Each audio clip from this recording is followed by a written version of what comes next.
स्वर्गत राजेश दत्तों स्मृति रे बोलबम भक्तों को जलखिया प्रदान कला भीमपुरा क्लब। बालेश्वर भीमपुरा क्लब पक्षर रविवार संध्यारे काउडिया मानक जलखिया प्रदान करा जायछि। श्रावण मासर तृतीय सोमवार को लक्ष्य रखी काउडिया माने बालेश्वर बुढ़ाबलंग नदी जलभार धरी पंचलिंगेश्वर अभिमुखे यात्रा करथिले। सेही बोलबम भक्तगण को शेरगढ़ छकठारे भीमपुरा क्लब पक्षर राजेश दत्तों स्मृति रे एभली कार्यक्रम करा जायछि। प्रत्येक वर्ष राजेश उपस्थिति रे काउडिया मानक सेवा कर जाउथला हेले राजेश ओरफ राजा देहांत पर क्लब सदस्य माने एही सेवा कार्यक्रम को जारी रखिछन्ति। एही परिप्रेक्षी रे रविवार संध्यारे सदस्य माने विभिन्न प्रकार जलखिया मिल्क शेक शुद्ध पीवा पानी बांटिबा काउडिया मानक गोड़ और हाथ में व्यथार आराम पाई प्रे और अमृतांजन लगाइथिबा लक्ष्य करा जाय। एही सेवा कार्य रे समाजसेवी ऋतिक जी बालेश्वर पौरपालिकार काउंसिलर तथा स्वर्गत राजा भौणी मिता पट्टनायक उपस्थित रही काउडिया मानक जलखिया प्रदान करथिले।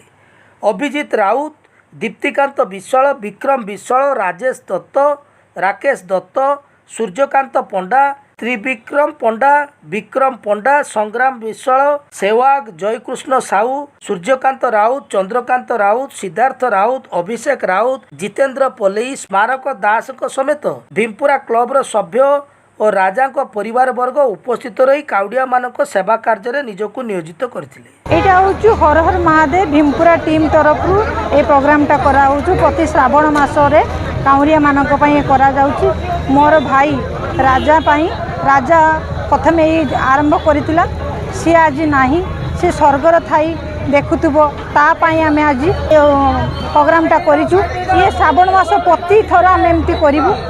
लोक मानक पई आमे शेक, मिल्क शेक, चाहा, पूरी तरकारी ता संग पानी व्यवस्था करिछु। ता संग मध्ये मेडिसिन व्यवस्था भी मध्ये करिछु। लोक मानक गुड़ खांडिया खबरा हे गला को भलिन स्प्रे भी आमे रखिछु। ए 10,000 ऊर्ध्वर लोक मानक पई व्यवस्था करा जायछि। ए व्यवस्था प्रति वर्ष जारी रहिबो। जेहेतु राजा ए श्रावण मासरे ए हर हर महादेव काउडिया मानक सेवा उद्देश्य ए प्रोग्रामटा आरंभ करथिला। ए ता स्मृति रे आमे प्रति वर्ष ए श्रावण मास काउडिया मानक पई व्यवस्था करी बुली आमे भगवान पाखरे प्रार्थना करूची। भले भले ए प्रोग्राम चालू, ता आत्मा सद्गति हो। एक्चुअली मो ना सूर्यकांत पंडा। आमर भीमपुरा जी युवक सब अच्छे से युवक मैंने मिसिके आज आमर गत किछु मास तले आमर जड़े माने कहया गले अति निजर सांग राजेश कुमार दत्त तांकर माने अकाल वियोग होता तांकर स्मृति उद्देश्य आज आम ये बोलबम भक्त मान प्रसाद सेवन मिल्क शेक ए व्यवस्था करूँ। आम जिते पर्यंत पारु पर्यंत आम जिते लोक आसबे बोलबम भक्त आम मेडिसिन बंदोबस्त अच्छी, पिला भी अच्छा मालिश करुँच, बसवाई व्यवस्था अच्छी, चाहा मिल्क शेक, पूरी आलुदम सब बंदोबस्त अच्छी।